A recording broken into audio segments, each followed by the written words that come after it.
Bueno, bienvenidos nuevamente. Estamos retomando ya con este video la tercera parte de la unidad 1 de este taller de escritura administrativa.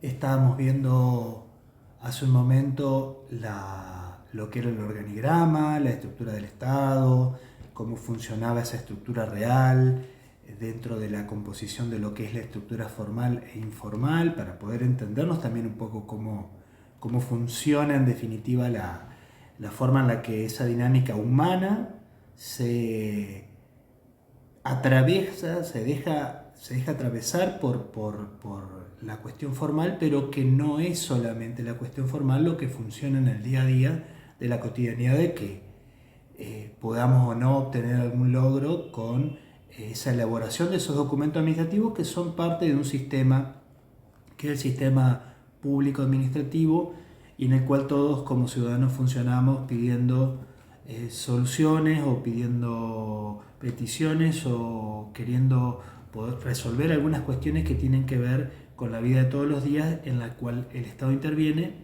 y que muchas veces esas cosas que no están visibles no logramos entenderlas en su totalidad, pero que en definitiva hacen al funcionamiento del Estado también. Ahora vamos, ustedes estuvieron viendo seguramente el ejemplo que les dejé de organigrama de la Comisión Nacional de Regulación del Transporte. Yo les pido que ustedes vayan viendo, lo tenemos como tarea prevista para esta semana, hacer aunque sea a mano alzada y que lo puedan después pasar a formato Word, aunque sea de su oficina, un breve organigrama de cómo funciona, cuáles son las jerarquías, quiénes son, no con nombre y apellido, sino en funciones, quiénes son sus compañeros, cómo es la dinámica de trabajo y quiénes serían sus autoridades jerárquicas, incluso si ustedes lo quieren hacer a su oficina, llegando hasta el intendente, el presidente municipal, también no hay ningún problema, para tener una idea formal, general, de cómo funciona su oficina en el concierto de la organización estatal. Les voy a pedir por favor que de eso lo vayamos trabajando en la semana. Bueno, ahora, a ver, quería meterme de lleno en un tema que me parece muy importante, que son las competencias y funciones. Podemos decir que las competencias y funciones de los organismos del Estado se encuentran previstas en las normas de creación de cada uno de ellos. Ustedes se van a entender por ahí que, en definitiva, si bien pueden ir cambiando a medida que se van dando las distintas gestiones, que cada gestión que hace función de la estructura legal, administrativa, en este caso podría ser de la municipalidad, va a traer su impronta, puede llegar a entender que alguna secretaría o en el caso del Estado Nacional algún ministerio podría fusionarse con otro o tener otro nombre o tener otras funcionalidades. Siempre vamos a tener que por escrito tenemos que tener y previamente entendido para cada área, para cada secretaría, cuáles son sus competencias y funciones. Y esto también se va a reflejar en cada uno de nosotros como agentes públicos, como servidores públicos, empleados del Estado.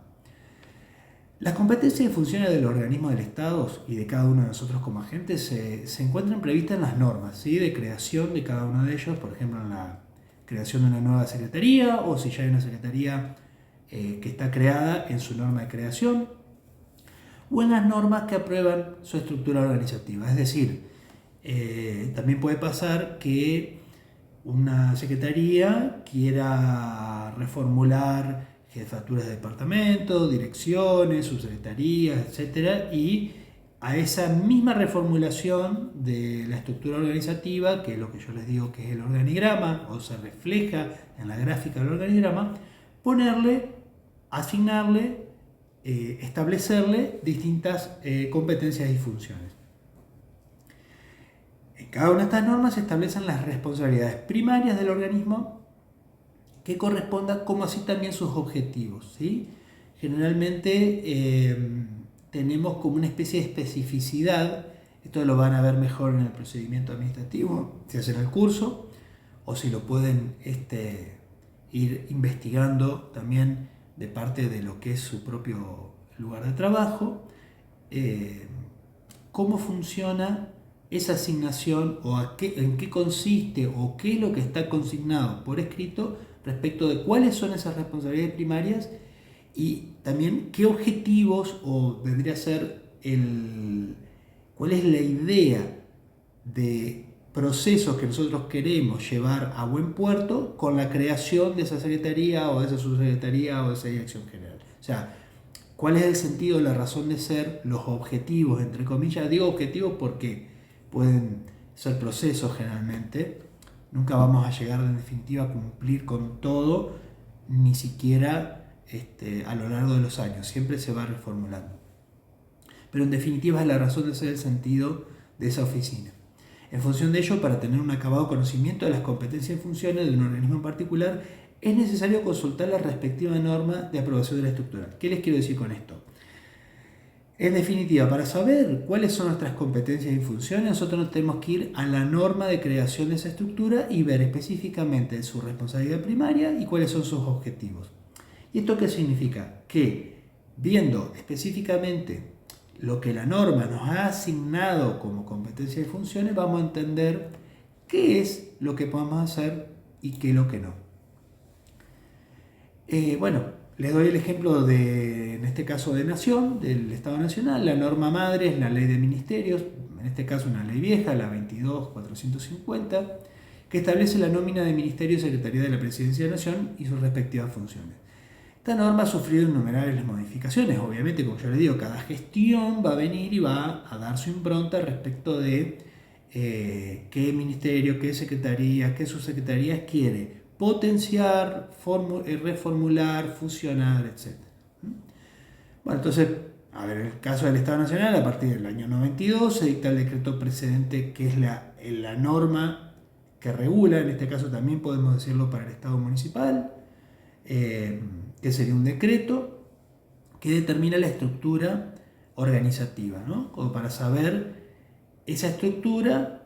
En el caso de la Administración Pública Nacional, los nombres de los responsables de cada uno de esos organismos y cómo se puede, ustedes podrían llegar a consultar, si ustedes, ahí yo les voy a dejar un link, ver cómo funciona en el caso del Estado Nacional el mapa del Estado. O sea, ustedes van a ver que una vez que se crea esa estructura, en algún momento también va a estar el decreto de designación de esas autoridades. O sea, que van a poder saber quién está a cargo en este momento actual y qué responsabilidad primaria y qué objetivos tiene esa área. Por eso también les iba a dejar una inquietud para esta semana, que ustedes me puedan brevemente hacer una pequeña reflexión de cómo ustedes a nivel digital y a nivel formal pueden encontrar esa misma organización en su oficina, ¿sí? En este caso en la municipalidad o en el lugar donde trabajen. ¿Dónde lo pueden encontrar? Y si quieren y se puede, me pueden proveer del link donde yo podría como ciudadano ver cómo funciona, quiénes son los funcionarios, cuáles son las responsabilidades primarias y esos objetivos que tiene cada una de esas áreas. Yo les voy a pedir entonces que lo trabajen en grupo.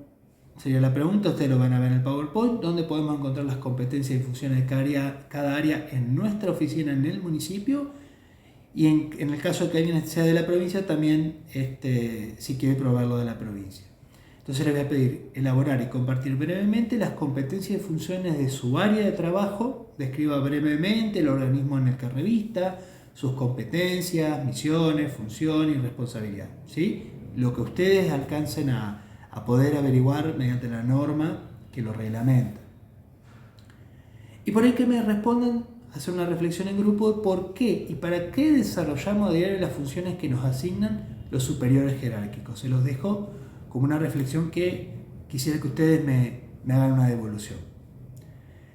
Bueno, tenemos ahora muy interesante una herramienta que vamos a trabajar durante todo el curso que yo les voy a dar por ahí el puntapié inicial para que vayamos trabajando ahora. Nosotros tenemos recientemente, en noviembre del año 2022, a fin del año pasado, en este caso la municipalidad emitió un decreto, que es el decreto 3024 del año 22. Eso lo van a tener en el material de clases, subido al campus, junto con otra normativa. Lo que establece este decreto es como una ordenación de las normativas que hacen al funcionamiento en este caso del Estado municipal en cuanto a la cuestión administrativa. Es decir, nosotros tenemos hoy por hoy funcionando la ordenanza 8256 de trámite administrativo, que ustedes también la van a tener en el campus y que tiene que ver con la vida administrativa, la reglamentación de trabajo y de donde va a partir la elaboración de nuestros textos administrativos como una norma reguladora, orientadora. En este caso, lo que vamos a ver ahora, este decreto del 3024, es un manual. Ya vamos a ver de qué. Con ese manual vamos a trabajar todo lo que queda del curso, lo que hace al régimen municipal. Pero para cerrar esta primera unidad, les voy a introducir en una figura, una herramienta que también, como yo les comentaba al principio de la clase, muchas de las figuras que nosotros hoy en día tenemos en el Estado y en las organizaciones a veces sociales también, son figuras que vienen un poco del lado de la cuestión de organizaciones comerciales, empresas, organismos que están orientados al mercado, que fueron los primeros que lograron sistematizar de alguna manera, en esto que yo les comentaba, que estamos atravesados como organización por la cuestión humana, logran sistematizar determinadas herramientas que permiten que ese funcionamiento humano tenga un marco también, de alguna manera, no solamente reglamentario, sino también de orientación, de poder volver para asesorarse sobre determinados improntas y conceptos que esa institución, que esa organización, en este caso el Estado municipal, por ejemplo, quiere que sean seguidos como orientadores. Entonces, tomando en cuenta esta normativa reciente, incorporamos al programa una herramienta que se llaman manuales. Los manuales son distintas, ustedes van a encontrar distintos nombres. Acá en este caso nosotros vamos a ver por ahí los más importantes, que son el manual de misiones y funciones y el de procedimiento, pero hay otros manuales también que pueden, sobre todo en instituciones más técnicas, como por ejemplo puede ser una empresa estatal que se refiera a productos muy específicos y técnicos, van a tener manuales más vinculados, por ejemplo, a la carrera de ingeniería, con sus distintas versiones, civil, electrónica, metalmecánica, donde van a ver ustedes incluso recomendaciones de carácter específicamente técnicos que hacen a la materia y a la profesión de los que lo están trabajando.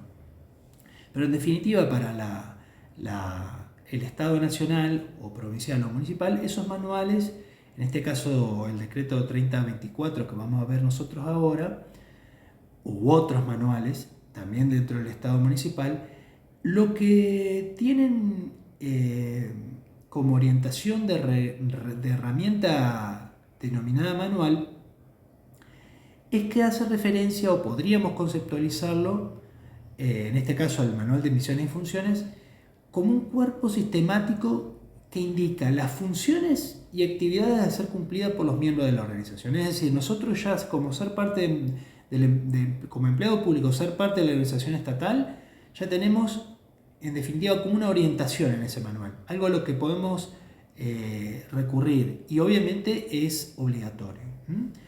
es para ser cumplida por los miembros de la organización y la forma en que las mismas deberán ser realizadas. Es decir, no solamente orienta, sino que también nos da un modo, una forma en la cual deben ser hechos. En este caso, para nosotros, los textos administrativos. Y en el caso de las misiones y funciones, ya vamos a ver respecto de una especificidad de el lugar de cada uno, más que nada. Será elaborado basándose en los respectivos procedimientos, sistemas y normas de esa organización, en este caso el Estado municipal. Específicamente el manual es la versión detallada de la descripción de los objetivos, funciones, autoridad y responsabilidad de los distintos puestos de trabajo que componen la estructura de la organización. Eso es lo que les decía, por ejemplo, lo vamos a ver más adelante, como un ejemplo al manual del juzgado de faltas. El manual de misiones y funciones del juzgado de faltas. Fíjense, el manual debe ser objeto de revisiones secuenciales para mantener su utilidad. Esto yo se los remarco porque me parece importante, que no es un cuerpo, una herramienta administrativa con la cual nosotros nos vamos a quedar para siempre. Esto, con el mismo trabajo de todo el equipo de las personas de la oficina, podemos ir haciendo aportes y decirle a la autoridad superior, decirle, mira, me parece que esta cuestión ha quedado fuera de contexto, ya no se ajusta a los tiempos, le falta ayornarlo o refrescarlo a la era digital, por ejemplo. Entonces es válido y es mutable que nosotros hagamos propuestas de mejoramiento, si quieren, o reformulación. El propósito del manual, el propósito más importante, quizás tal vez, el instruir a los miembros, es decir, como una orientación a los miembros que componen la organización, obviamente, sobre los distintos aspectos que yo venía mencionando, ¿no? Procurar el conocimiento de los procedimientos administrativos y las obligaciones de cada uno. Es como que nos sitúa en tiempo y espacio más específicamente a nuestra área, ¿sí? Vamos bajando más profundamente en la norma a lo que a nosotros nos respecta a la vida cotidiana, laboral, administrativa de todos los días, Minimizar la duplicación o la superposición de funciones, esto es importante. Tiene que ver con que cada, diría uno, zapatero su zapato, cada uno a cumplir con la función que le corresponde y evitar la pérdida de tiempo, de energía, de chocarnos entre nosotros, la lentitud y las complicaciones innecesarias en las tramitaciones. Cada una de sus funciones y actividades debe estar proyectadas y al mismo tiempo integradas. Entonces se supone que tiene que haber una planificación previa que determine esas misiones y funciones.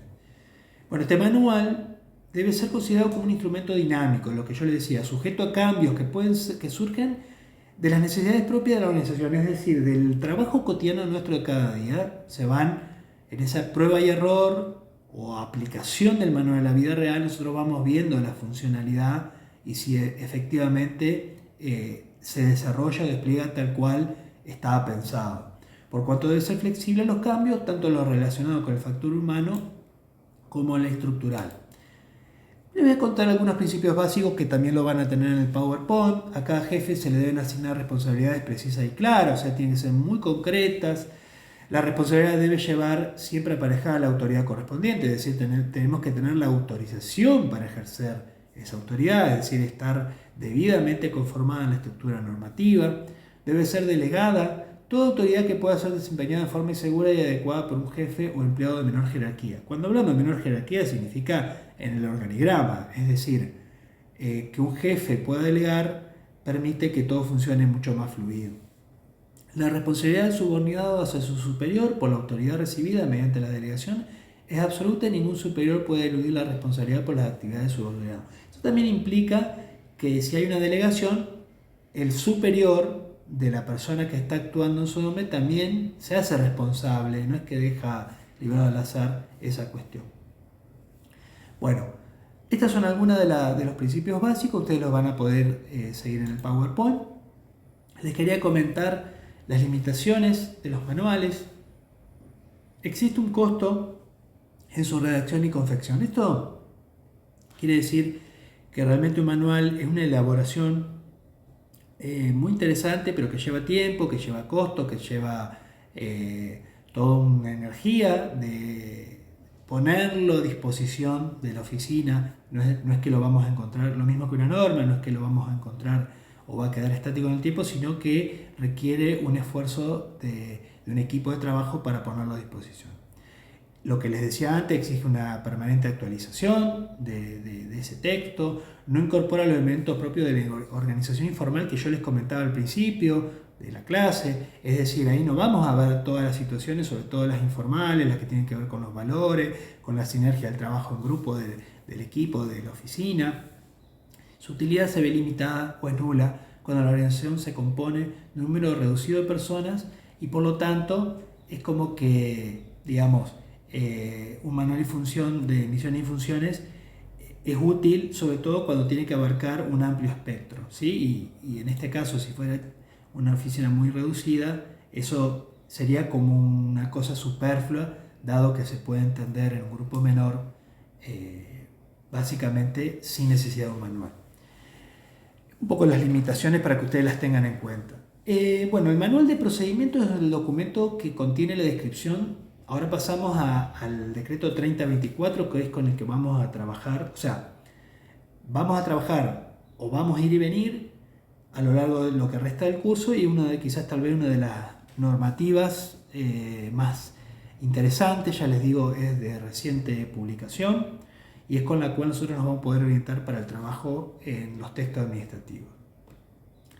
A diferencia del manual de misión y funciones, como por ejemplo el de juzgado de faltas, este manual de procedimiento, en este caso puntual, el decreto 3024, adscribe a la funcionalidad de manual ya de procedimientos. Es un documento que contiene la descripción de las actividades que deben ser llevadas a cabo en una unidad administrativa cualquiera, es decir, aplica tanto para una secretaría como para una dirección, es decir, implica y abarca a todos los agentes públicos que tengan funciones de elaboración de texto administrativo, por ejemplo. Además es como un medio de comunicación y de coordinación para transmitir de forma ordenada y sistemática las informaciones de una organización. Incluye los puestos de unidades administrativas que intervienen en los procedimientos, precisando también la responsabilidad y participación entre ellos. A veces necesitamos en el manual de procedimiento ubicar esa dinámica entre las distintas oficinas, ¿sí? Básicamente el manual de procedimiento, en este caso el que vamos a ver en clases, va a tener tres partes. Una primera parte que tiene que ver con toda la cuestión de reglamentación de la ordenanza 8256, que es la de trámite administrativo municipal. Una segunda parte que tiene que ver con la cuestión lingüística, que ya la vamos a ver un poquito en detalle. Y una tercera parte que nos provee modelos para ir trabajando o para tener orientaciones al día del momento en el que tengamos que elaborar nosotros nuestro propio texto administrativo, siempre como orientación. Y bueno, para cerrar, justamente en el manual de procedimientos 3024 que les mencioné recién, vamos a ver, no es el único documento, también tenemos una ordenanza municipal, que es la 8942 de violencia sexista, pero fundamentalmente en la página 22 y concordantes del decreto 3024 vamos a encontrar de este manual orientaciones respecto del lenguaje no sexista o del lenguaje inclusivo también. Es decir, vamos a ver que los documentos administrativos hoy por hoy han ido cambiando su postura de ser una letra fría en alguna medida. Yo, tanto para lo que son los manuales como para la orientación del lenguaje no sexista, ustedes van a ver unos links en el PowerPoint de distintos trabajos que tienen que ver con estos temas. En el caso del lenguaje sexista lo van a encontrar como un ejemplo la guía de la Honorable Cámara de Diputados de la Nación, pero hay muchas guías que pueden ustedes investigar.